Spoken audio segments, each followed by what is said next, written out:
Hello, and welcome to Tome Travelers. This episode, I had a chance to sit down and talk with Toby Strauss to talk about his Kickstarter for the role-playing game Jinkies, a fun and funky game based on the mystery cartoons of the 80s, such as those by Hanna-Barbera. But before we get into the interview, I wanted to take a quick moment to talk about this season of Tome Travelers. We've really decided to step up our game and bring you something different this season. After all, there are several shows out there now doing the retrospective look at role-playing games. Since we were one of the first pioneers to look at this concept, we decided to do something fresh with Season 2, with new music and show format, and really up the quality for the show. So please, stay tuned after the interview for a teaser of what games we'll be traveling into next for our main show. Fast Yearly Podcast presents The Tome Travelers.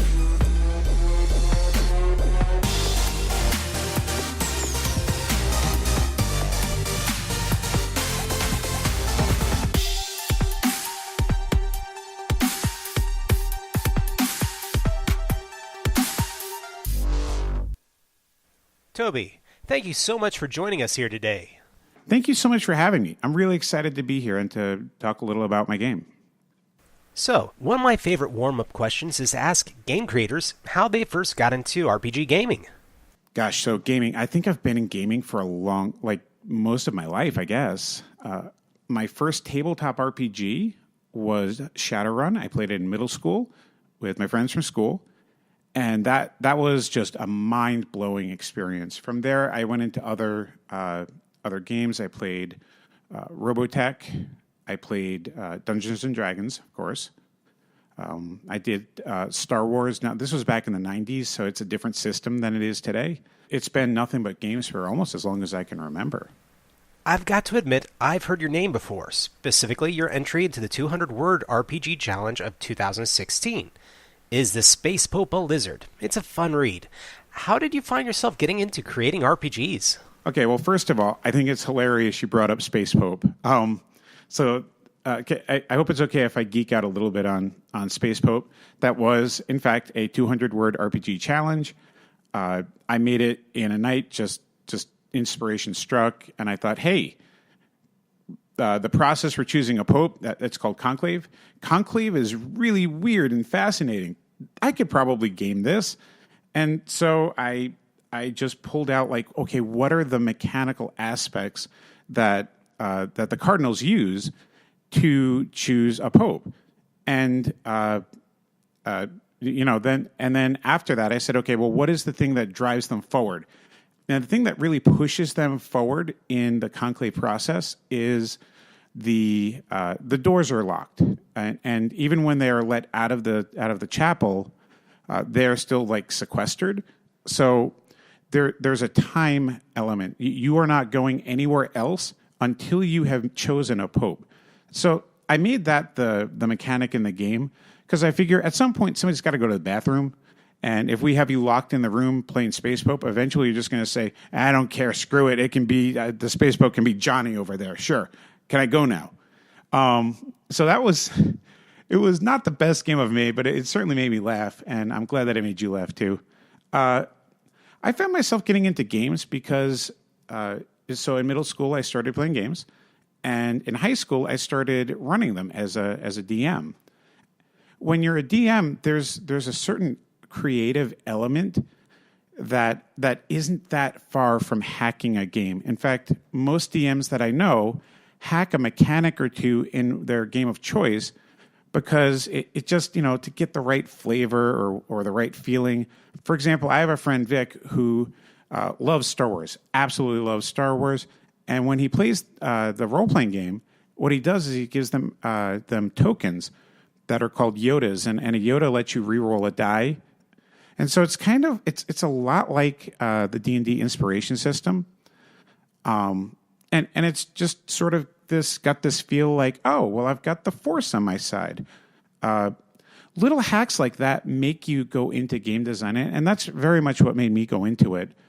And just frankly, a lot of my games are exploring things that I love, and it's sort of this natural, organic expression of the things that I love. Like with Jinkies, where it's, I call it my love letter to cartoons. Because it's absolutely my love letter to cartoons, and that is also a part of it. So I guess I just I would say I got into role play. Feel free to edit this, by the way.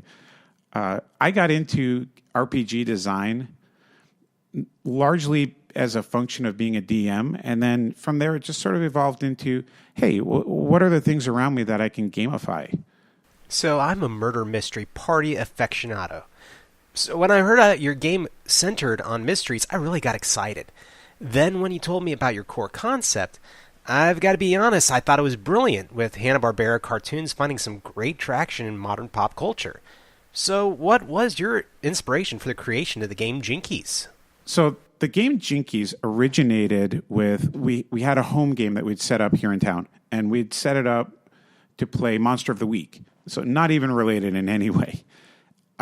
We did 2 sessions, and then our game master needed to leave town for an emergency, and she was going to be gone for 3 weeks.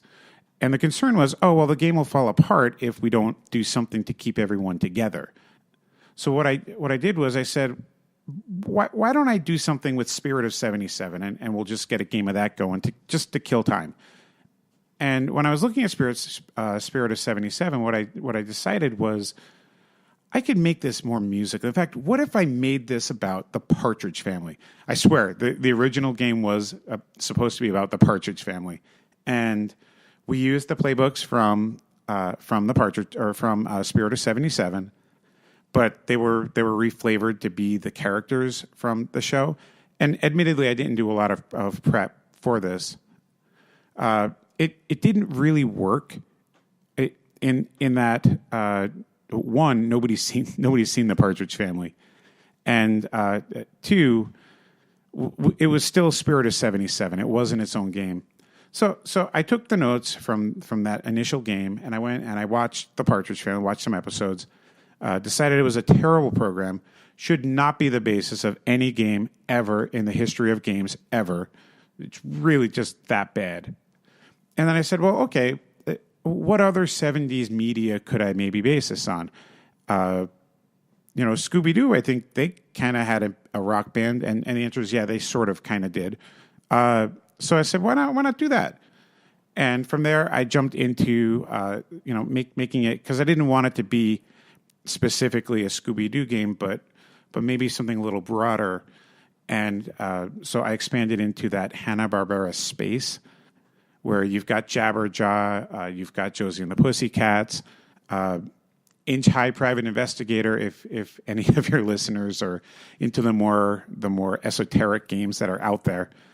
That was my inspiration, was just sort of this failed test at the Partridge Family, and then turning it into, this actually works pretty well for cartoons. Involving mysteries within a game can often be a difficult task, especially the puzzle element that is core to the entire mystery. How are you addressing this for the game? Yeah, so that's like the $10 million question, right? When I was a kid, my mother was and my mother still is, a huge mystery fan. So I grew up on Agatha Christie and the ones with Poirot, Murder on the Orient Express, that guy. That was like always on the TV.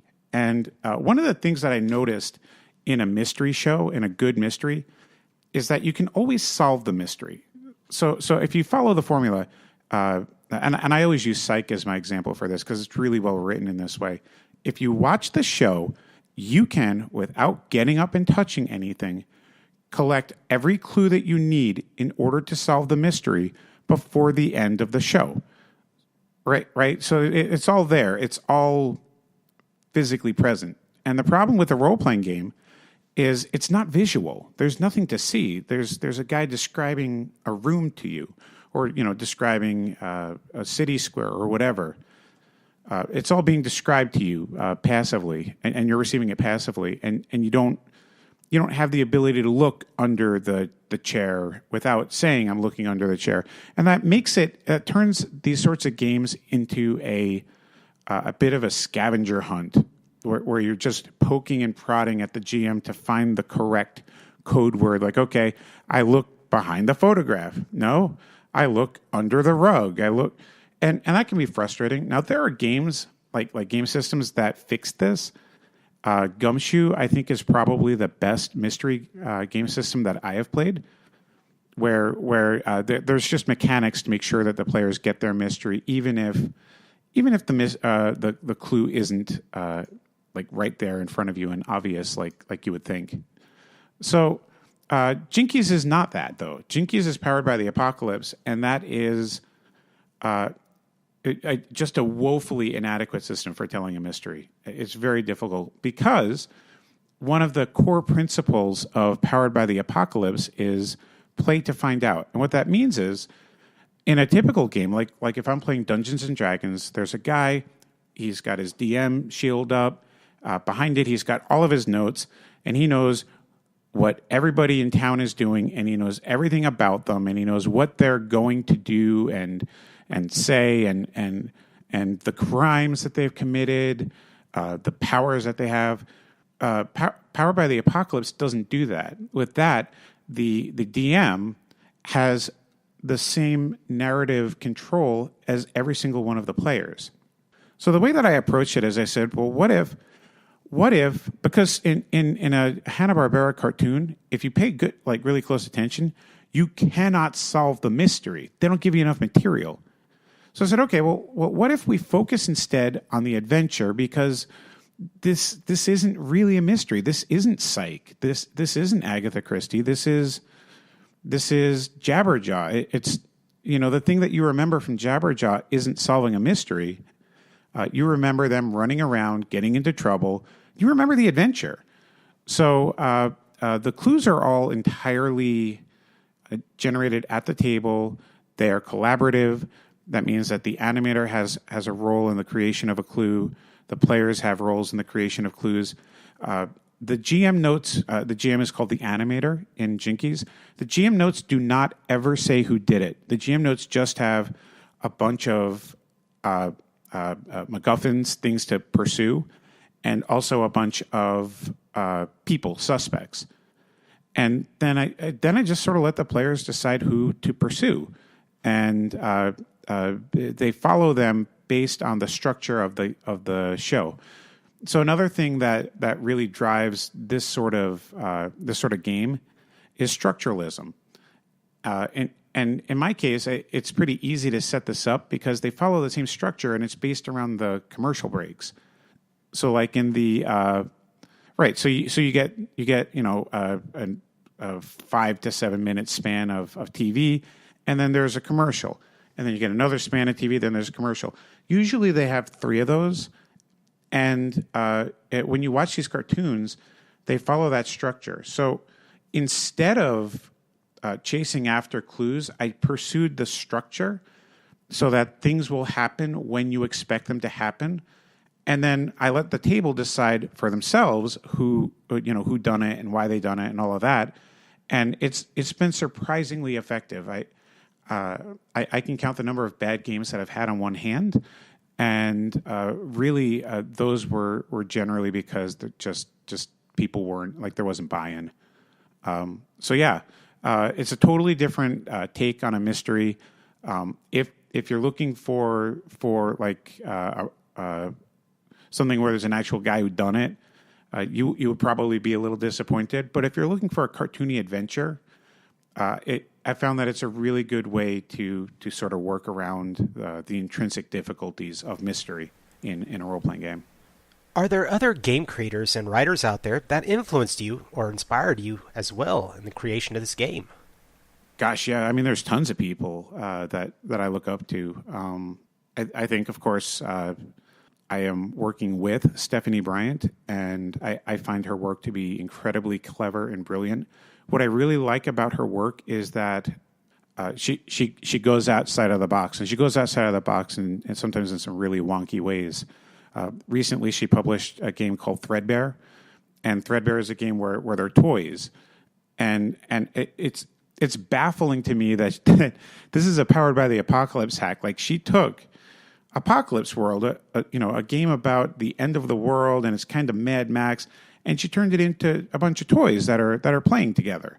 So I really like that. I like it when people think outside the box. Other people that I've worked with or that I've admired, obviously Vincent Baker. I think that the system that he came up with Apocalypse World is thoroughly brilliant. I enjoy Fate. Fred Hicks, he does really good work, and that's very clever how they've got that set up. I enjoy Dave Kay from Monkey Fun Studios. He's the guy who wrote Bedlam Hall or Spirit of 77. And what I enjoy with his work is like this is a guy who took all of the nuance and intricacy, threw it out the window, and said, "How can I just step on the gas and make this thing as funny as possible?" And damned if he didn't do a great job. So I find his work to be really great too. So, fun question. I always feel as game creators, we often make games that we ourselves would want to play. If you could be anyone or anything in this world or genre that you've created, who or what would you be? Oh, man. Yeah, so first of all, your theory is absolutely correct. I only make games that I would play. When I make my games, I make them for me. I love it when other people enjoy my stuff. But I create for myself, selfish creator that way. With my game, I think that there is the most potential for either the weird one. The weird one is the Shaggy character because they're just really weird, and they've got these moves that are just kind of bonkers and off the walls. Or surprisingly, I think the Looker, and the Looker is the Daphne character. Although it doesn't need to be coded, I don't think, in a gendered way. I've done quite a few games where they did like a pretty boy, Davy Jones kind of thing, and that was great. The Looker, if it's played right, it's funny as all get out, and they control a lot of the game, a lot more than I think people realize when they're picking playbooks, because it's not one of the more popular playbooks. But because it's all about that playbook is all about social manipulation and influencing people. So they can just turn on the charm and get damn near anything they want out of damn near anybody they want to. So yeah, I would think probably the Looker, but then I don't know, the weird one too. Go back and forth. Now it's funny. You would think though that I would pick the mascot, and the mascot is the Scooby Doo or the Jabberjaw or whatever. But I find that they tend to be a little bit formulaic. And I like my characters to be at least a little bit more nuanced. Not a lot more nuanced. I'm not a terribly nuanced gamer, I don't suspect. But a little more than da da da da da, that kind of thing. Almost every RPG needs a mechanic for chance or risk within its structure. You've chosen to go with the Powered by the Apocalypse system for yours. What do you see as the core benefits for utilizing this system? Yeah, so I did. And one of the things I like about Powered by the Apocalypse is the math is really simple. I know a lot of people hack Powered by the Apocalypse and they don't look at the percentages of dice outcomes. But I did, and I like the way that it breaks out, and it charts very nicely. But that's not why I picked it. I picked Powered by the Apocalypse because it's loose enough that you can tell a story.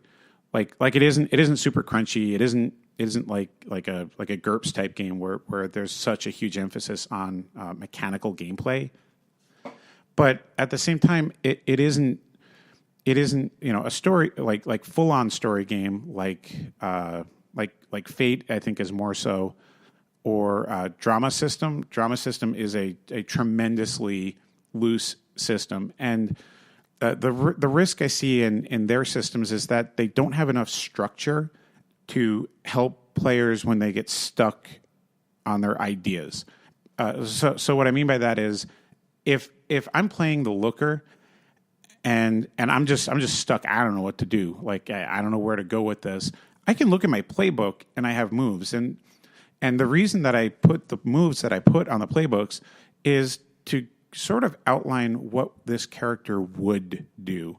It isn't necessarily prescriptive, although I think a list of moves does have a prescriptive element to it, where people say, "Oh, well, these are the things I'm allowed to do."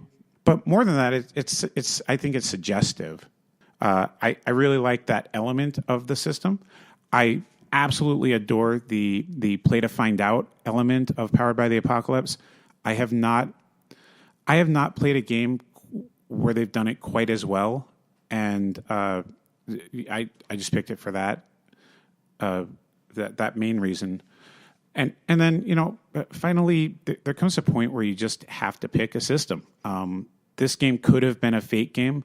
I can see it being a Fate game. The math would work just as well, but I picked Powered by the Apocalypse, and it's gone pretty well.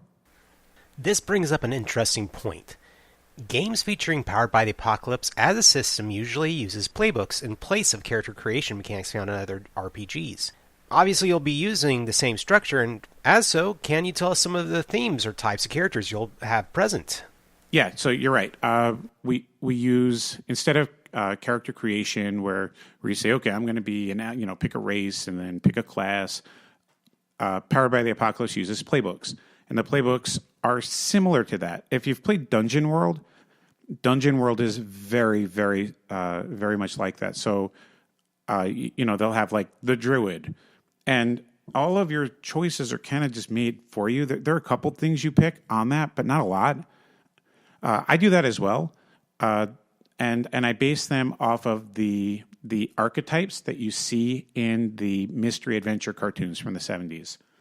So off of those archetypes, the archetypes that I have as the main archetypes are the leader. That's the guy who drives the van and wears the ascot.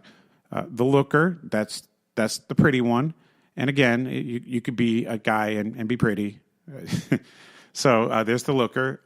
There's the smart one.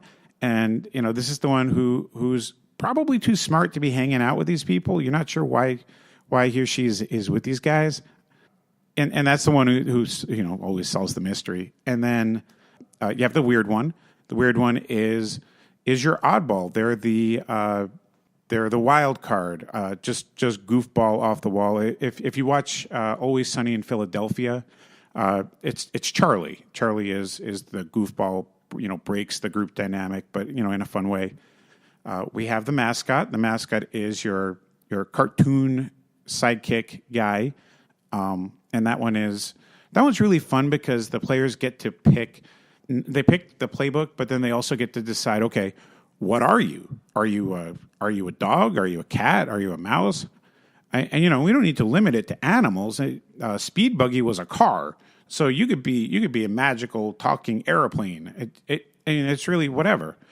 And I think that's really cool. And I also there's a couple other flavor things I let people pick on that book. In addition to that, I also have 2 extra books just because I wanted there to be more choice. One of them is the tough one. And so for this, I was reaching more into the group dynamics in a boy band. Yeah, so it's the Backstreet Boys, right? The tough one is Joey. In the Spice Girls, Scary Spice is the tough one. And so I made the playbook, the tough, just to flesh that out, I think, in that side. And then the last one I have, the talent. This was based off of a play test that I did several years ago, where somebody took the smart one and they said, okay, I'm the smart one, but I'm also the talent of the band. We have a rock band, and I'm the only one who's good.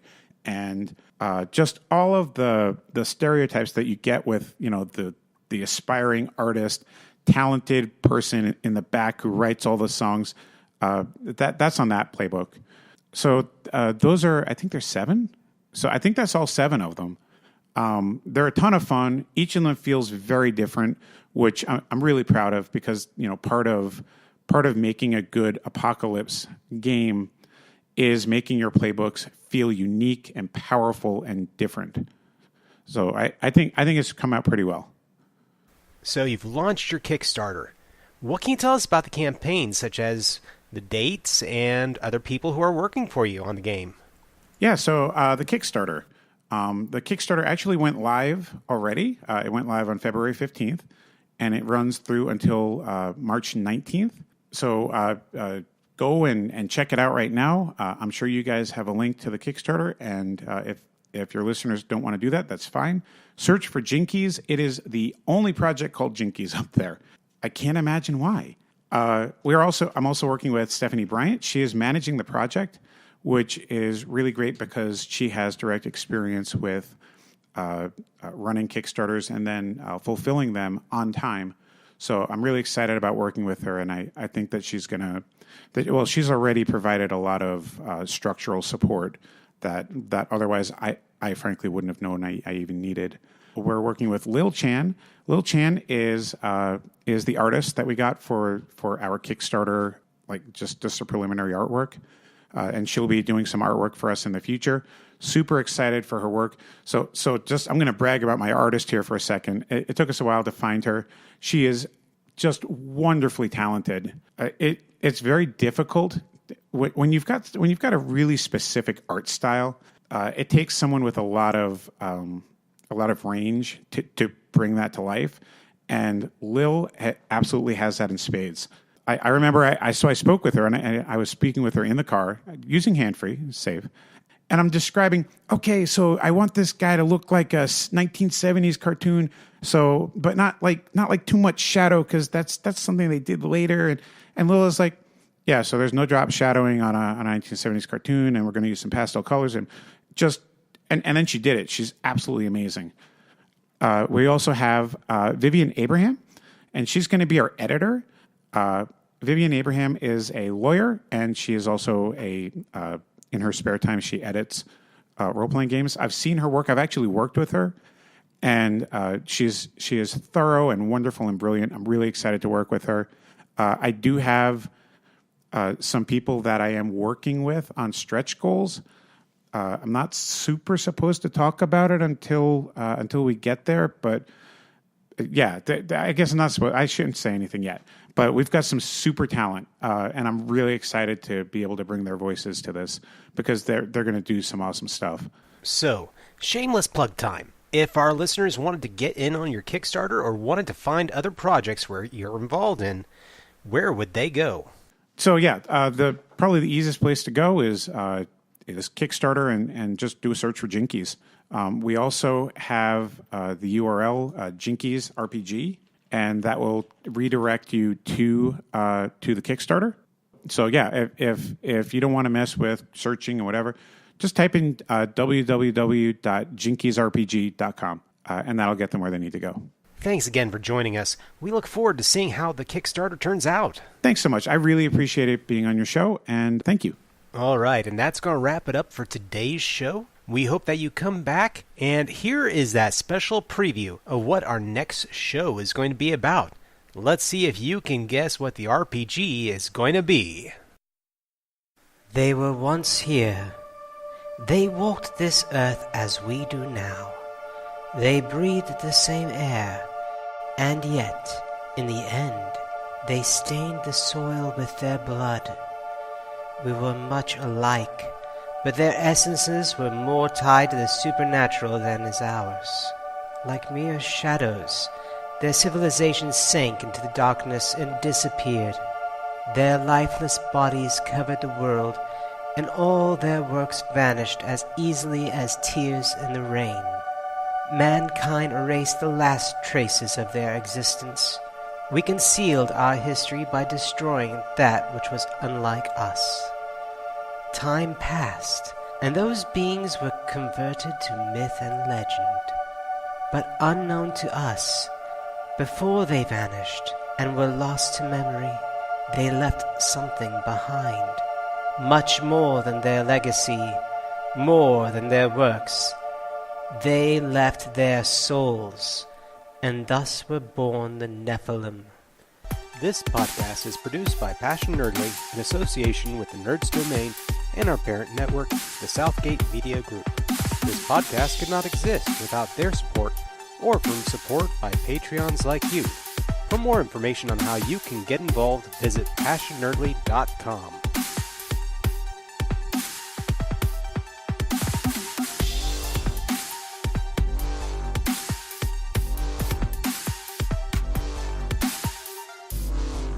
Passion Nerdly Podcast presents The Tome Travelers.